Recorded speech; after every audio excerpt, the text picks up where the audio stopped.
Hello everyone, मैं रुचि गर्ग आज आप सभी को करवाने वाली हूँ ब्लूम टैक्सोनॉमी के तीनों डोमेन में से फर्स्ट डोमेन जो हमारा है ज्ञानात्मक पक्ष, जिसे हम कॉग्निटिव डोमेन भी बोलते हैं, वो मैं आप सभी को करवाऊंगी। इससे पहले वाली वीडियो में मैंने आप सभी को ब्लूम टैक्सोनॉमी का इंट्रोडक्शन दिया, उसके जो तीनों डोमेन हैं उसका इंट्रोडक्शन दिया, और आज मैं आप सभी को इन डोमेन के जो स्टेप्स हैं वो करवाने वाली हूँ। तो सबसे पहले हम करेंगे कॉग्निटिव डोमेन। कॉग्निटिव डोमेन में जो है ब्लूम ने कॉग्निटिव डोमेन में 6 पार्ट्स में डिवाइड किया है। इसका मतलब ये है कि जो ब्लूम है वो कहते हैं कि जो ज्ञानात्मक बच्चे का जो नॉलेज लेवल होता है वो क्या होता है, एक स्टेप से होते हुए बच्चा किसी नॉलेज को गेन करता है, अटेन करता है। मीन्स कि बच्चा ईजी से होता हुआ डिफ़िकल्टी लेवल तक पहुंचता है और उसका जो नॉलेज लेवल है वो हाईएस्ट लेवल पर पहुंच जाता है, अगर वो 6 स्टेज पर पहुंच जाता है तो। ठीक है, इसको मैं आपको एक डायग्राम के थ्रू बहुत इजीली समझा देती हूँ। ये जो मैंने आपको बताया था 1956 में जो थी ब्लूम टैक्सोनॉमी, वो ओरिजिनल दी गई थी, और 2001 में जो थी इसको क्या कर दिया गया था, रिवाइज्ड कर दिया गया था। ठीक है, तो जो हल्का सा जो माइनर डिफरेंस है वो मैं आपको बताती हूँ। जो 1956 में थी उसमें जो फर्स्ट स्टेप था नॉलेज था, second comprehension, third application, fourth analysis, fifth synthesis और सिक्स्थ जो था स्टेप इवैल्यूएशन था। बट जो 2001 है उसमें क्या है कि जो फर्स्ट स्टेप था उसको रिमेम्बरिंग कर दिया गया है, सेकंड को अंडरस्टैंडिंग कर दिया गया है, थर्ड को अप्लाइंग, एनालिसिस से एनालाइजिंग बन गया है, और जो फिफ्थ स्टेप है वो इवैल्यूएटिंग है, और जो सिक्स्थ स्टेप है वो क्रिएटिंग है। मीन्स जो फिफ्थ स्टेप था सिक्स्थ स्टेप को फिफ्थ बना दिया है और फिफ्थ को सिक्स्थ, मीन्स फिफ्थ और सिक्स्थ स्टेप को क्या कर दिया है, इंटरचेंज कर दिया गया है। ठीक है, और एक डिफरेंस और है कि जो 1956 की ब्लूम टैक्सोनॉमी है उसको इन्होंने नाउन की फॉर्म में दिया था, और जो 2001 की जो ब्लूम टैक्सोनॉमी है वो वर्ब की फॉर्म में है, मीन्स क्रिया की फॉर्म में है, इनके पीछे आईएनजी लगा दिया गया है। बट एक चीज़ और ध्यान में रखने वाली है कि ये जो मैं आपको करवाऊंगी कि knowledge level, comprehension level, application, जो स्टेप मैं आपको करवाऊंगी आप इनके मीनिंग समझ लीजिए, आपको ब्लूम टैक्सोनॉमी समझना बिल्कुल ईजी हो जाएगा। अब अगर आपको मैं कहूँ कि 1956 की है, 2001 की है, तो आप कहोगे कि मैडम ये अलग करवानी पड़ेगी, ये अलग करवानी पड़ेगी। नहीं, अलग नहीं करने की ज़रूरत है आपको। अगर नॉलेज लेवल है तो मीन्स अगर मैं आपको नॉलेज लेवल करवा रही हूँ तो सेम सारी चीज़ें, नॉलेज लेवल की जो डेफिनेशन जो मैं आपको समझाऊंगी वो ही सारी चीज़ें रिमेम्बरिंग में भी होगी, सिर्फ इसका नाम चेंज कह सकते हैं हम एक तरीके से। कॉम्प्रिहेंशन में जो चीज़ मैं आपको बताऊंगी वही चीज़ें अंडरस्टैंडिंग पे अप्लाई होगी, जो एप्लीकेशन में मैं आपको करवाऊंगी वही अप्लाइंग में होगी, और एज सो ऑन। तो ये सारी चीज़ें, जो चीज़ें मैं आपको इसमें करवाऊंगी तो वो चीज़ें सारी इसमें भी यूज़ होंगी।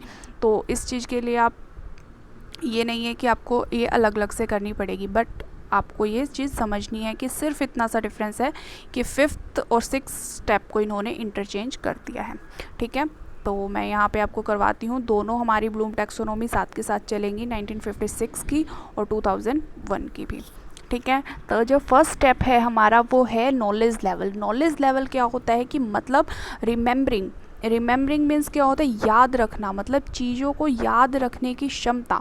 ठीक है, मीन्स क्या है कि अगर मान लीजिए कि हम एग्जांपल लें, जैसे छोटे बच्चे होते हैं, अगर हम बच्चों को सिखाते हैं, कोई पोएम सिखाते हैं, या फिर जैसे मान लीजिए कि A for apple, B for ball, C for cat हमने बच्चों को सिखाया, तो बच्चे क्या करते हैं, उनको एज इट इज़ याद कर लेते हैं, रट लेते हैं चीज़ों को कि जॉनी जॉनी यस पापा, या फिर A for apple, B for ball, C for cat. तो बच्चों ने क्या किया, रिमेंबर कर लिया, याद कर लिया। मीन्स अगर बच्चे को हमने सिखाया और बच्चे ने वो चीज़ें रट ली, और वो बच्चा उस चीज़ों को मतलब दोबारा मतलब उसको रिकॉल कर सकता है, बोल रहा है उस चीज़ों को, तो मतलब कि बच्चा नॉलेज लेवल के फर्स्ट लेवल पर पहुंच गया है, ज्ञानात्मक पक्ष के फर्स्ट लेवल पर बच्चा पहुंच गया है। ठीक है, तो अब इसके बाद सेकंड जो स्टेज होती है उसमें क्या होता है, कॉम्प्रिहेंशन, या फिर मतलब कॉम्प्रिहेंस करना मीन्स उसकी व्याख्या करना, उसका अर्थ निकालना, या फिर उसका मीनिंग समझने लग जाना। अंडरस्टैंडिंग से, इससे आप एक वर्ड से और समझ सकते हो, डिफ्रेंशिएट, मतलब विभेदीकरण करना सीख जाना। अब मान लीजिए कि बच्चे ने रट्टा मारना सीख लिया, ठीक है, क्रैम कर लिया, वो फर्स्ट लेवल पे पहुंच गया। अब सेकंड लेवल पे वो जब पहुंचेगा जब बच्चा उन चीज़ों को अंडरस्टैंड करना सीख जाएगा। मतलब कि ए फॉर एप्पल, एप्पल क्या होता है कि उसको ये है कि हाँ एप्पल रेड कलर का होता है, वो खाने की चीज़ होती है, मीठे टेस्ट में मीठा खट्टा मीठा टेस्ट होता है। तो अब क्या कर रहा है, बच्चे एप्पल को एक्सप्लेन कर रहे हैं ना, तो मतलब वो एक्सप्लेन करना सीख गया है, कॉम्प्रीहेंस करना सीख गया है, अंडरस्टैंड करना सीख गया है। अब साथ के साथ अब एक चीज़ और आती है, इसमें डिफ्रेंशिएट करना सीख जाता है। मतलब अगर हमने बच्चों को बताया कि भी रेड कलर का होता है, इस तरीके से राउंड शेप का होता है, तो अब बच्चे ने मान लीजिए कि बॉल को देखा और उसने बॉल को भी एप्पल समझा, तो हम समझेंगे कि नहीं, वो अंडरस्टैंडिंग लेवल पे नहीं पहुंचा है। क्यों नहीं पहुंचा है? क्यों सिर्फ उसने चीज़ों को रट लिया, अंडरस्टैंड तो नहीं किया ना। तो अगर वो बॉल में और एप्पल में डिफ्रेंशिएट करना भी सीख जाता है, तब हम कहेंगे कि वो अंडरस्टैंडिंग के लेवल पर पहुंचा है। ठीक है, तो अगर बच्चा सिर्फ उस चीज़ को रट रहा है तो फर्स्ट लेवल पे है। सेकंड लेवल पे जब पहुंचेगा, जब वो उस चीज़ों को समझना सीख जाता है, डिफ्रेंशिएट करना सीख जाता है, उसका कंपैरिजन करना सीख जाता है। ठीक है, अब आते हैं थर्ड स्टेज पे। दो स्टेज पार करने के बाद बच्चा थर्ड स्टेज पर पहुंचता है। Third stage is the application, means applying. Means apply करना क्या होता है, किसी चीज़ को, सीखी हुई चीज़ों को रियल लाइफ में क्या करना, उस चीज़ को अप्लाई करना सीख जाना। अब मान लीजिए कि हम बच्चों को थियोरेटिकल नॉलेज तो देते हैं, थियोरेटिकल नॉलेज बच्चे ने समझा, बट एक्चुअल में अगर वो रियल लाइफ में उन चीज़ों को अप्लाई नहीं कर रहा है तो उसकी नॉलेज क्या है, वेस्ट है एक तरीके से।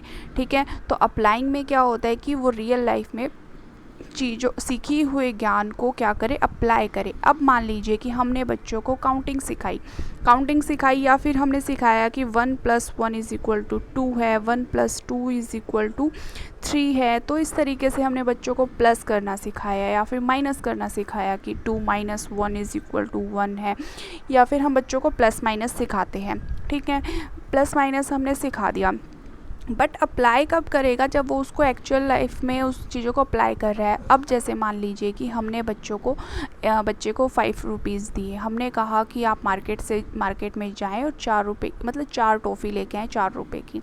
ठीक है, बच्चा जाता है मार्केट में, 4 टॉफ़ी ख़रीदता है, 5 रुपये का सिक्का सेलर को देता है। और अब अगर बच्चा 1 रुपये का वापस लेकर के आता है तो हम समझेंगे कि बच्चे ने सीखी हुई नॉलेज को अप्लाई कर दिया है। क्यों? अब बच्चे को पता है कि मैंने 5 रुपये दिए हैं और 4 रुपये की टॉफ़ी ली है, तो 1 रुपया मेरा रिटर्न में बनता है। तो अगर बच्चा लेकर के आता है तो इसका मतलब ये है कि बच्चा रियल लाइफ में सीखी हुई नॉलेज को क्या कर रहा है, अप्लाई कर रहा है। ठीक है, तो वो उसमें आप देखोगे कि बच्चा ज्ञानात्मक पक्ष के थर्ड लेवल पे पहुंच गया है। ठीक है, अब आ जाते हैं फोर्थ स्टेप, जो कि हमारा है एनालाइज करना, एनालाइजिंग और एनालिसिस। एनालिसिस क्या होता है, जैसे कि आपको टर्म्स पता ही है, इसका मीनिंग क्या होता है कि एनालाइज करना मीन्स किसी बड़ी नॉलेज को या बड़ी पार्ट को हम क्या करते हैं, टुकड़ों में तोड़ते हैं। टुकड़ों में तोड़ना एनालाइज करना होता है। ठीक है, इसमें साथ ही हमें ना 5th स्टेप भी सीखेंगे। 5th स्टेप में क्या होता है कि सिंथेसिस क्या होता है कि एनालिसिस का रिवर्स होता है। एनालिसिस का रिवर्स मतलब कि जैसे कि एनालिसिस में तो हमने क्या किया था, बड़े पार्ट को छोटे पार्ट में डिवाइड किया था, बट सिंथेसिस में हम क्या करते हैं, छोटे छोटे सीखे हुए पार्ट्स को हम क्या करते हैं, बड़े पार्ट में कन्वर्ट करते हैं। ठीक है, अब मान लीजिए कि पहले तो हम क्या करेंगे, बच्चा क्या करना सीखता है, बड़ी नॉलेज को क्या करता है, टुकड़ों में अप्लाई करना सीखता है। अब मान लीजिए हमने बच्चों को प्लस माइनस भी सिखाया, डिवाइड इनटू भी करना सिखाया, तो अब जहाँ पे उसको जिस चीज़ की ज़रूरत है वो उस चीज़ को ही अप्लाई कर रहा है, तो दैट्स मीन कि वो बच्चा एनालाइज कर रहा है चीज़ों को। ठीक है, अब इसके बाद आ जाता है कि सिंथेसिस में क्या होता है कि जब बच्चा छोटे छोटे सीखी हुई नॉलेज को एक नई चीज़ क्रिएट करता है, एक नई थॉट क्रिएट करता है, कोई नई चीज़ प्रोड्यूस करता है, वो कुछ भी हो सकती है,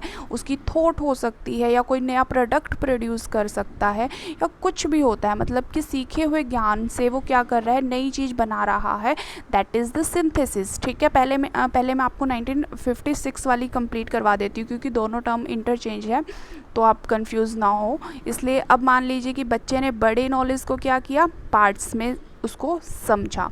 अब सिंथेसिस क्या कर रहा है कि छोटे छोटे नॉलेज को उसने इकट्ठा किया और इकट्ठा करके क्या किया उसने एक नई चीज़ प्रोड्यूस की, ठीक है, 1956 में। उसके बाद क्या उन्होंने रखी 6th स्टेज में इवैल्यूएशन। इवैल्यूएशन करना क्या होता है बेटा, देखो इवैल्यूएशन क्या होता है कि किसी चीज़ को आप जांचते हो कि क्या वो जो हमने चीज़ें सीखी वो सही सीखी या गलत सीखी।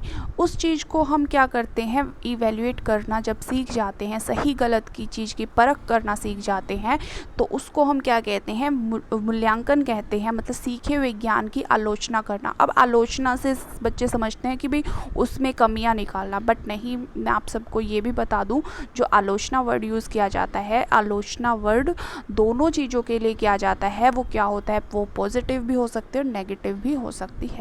तो इसमें क्या होता है कि बच्चा इवैल्यूएट करना सीख जाता है कि हमने जो चीज़ें सीखी वो सही सीखी या नहीं। तो अगर वो बच्चा इवैल्यूएट करना सीख जाता है तो वो हाईएस्ट लेवल पर पहुंच जाता है according to the 1956।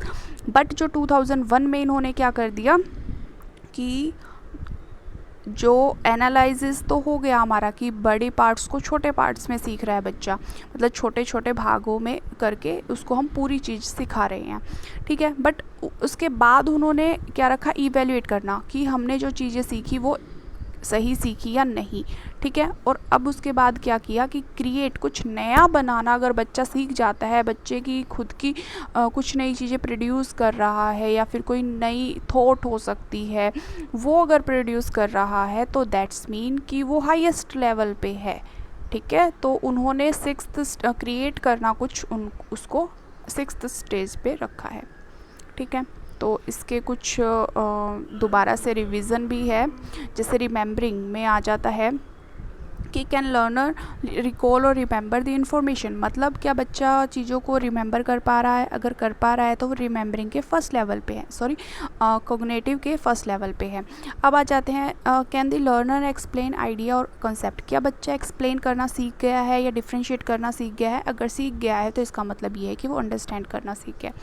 Can the learner use the information in a new way, मतलब कि क्या वो न्यू वे में उस सीखी गई चीज़ों को अप्लाई करना सीख गया है या रियल लाइफ में उन चीज़ों को अप्लाई करना सीख गया। अगर सीख गया है तो वो 3rd लेवल पर आ जाता है।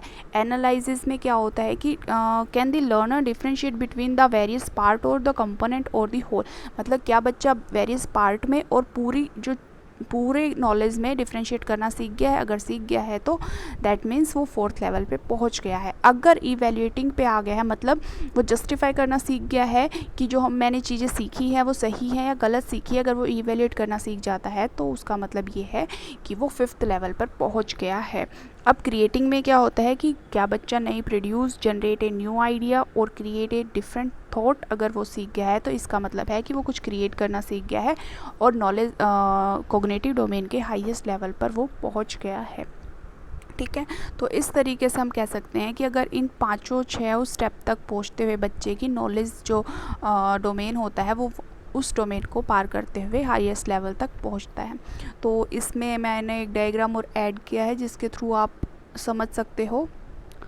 अब इसके बाद है हिंदी में मैंने आप सभी को इसमें दोनों डोमेन को डिफ्रेंशिएट किया है। 1956 है ये और ये 2001 है, न्यू डोमेन जो रिवाइज्ड है, ठीक है। तो आज के लिए इतना ही। नेक्स्ट डोमेन मैं आपको फिर से बताऊंगी। थोड़ा सा इतना ही हो पाता है कि आप सभी को जल्दी से ये करवा दे, क्योंकि इतना टाइम नहीं होता है, क्योंकि बच्चे सोचते हैं कि ज़्यादा वीडियो जितना लेंथी होगा तो अवॉइड करते हैं। इसलिए मैंने आप सभी को मेन जो पॉइंट होते हैं वो सभी आप सभी को करवा दिया। आप स्क्रीनशॉट भी लेकर के अपने नोट्स प्रिपेयर कर सकते हो। तो आज के लिए इतना ही, फिर नेक्स्ट वीडियो में हम नेक्स्ट टॉपिक के साथ मिलते हैं।